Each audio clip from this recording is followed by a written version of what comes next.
My name is Caren and I'm studying mechanical and manufacturing engineering.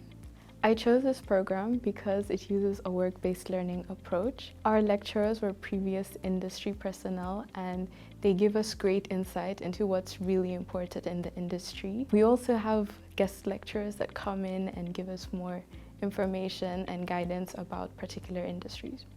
I like design engineering because the module allows us to create an idea we have in our mind and bring it to life. Throughout the module, they take us through product development and the mechanical side of it. So how to build it, how to design it, and then how to manufacture it in a way that's great for the client and for the producers.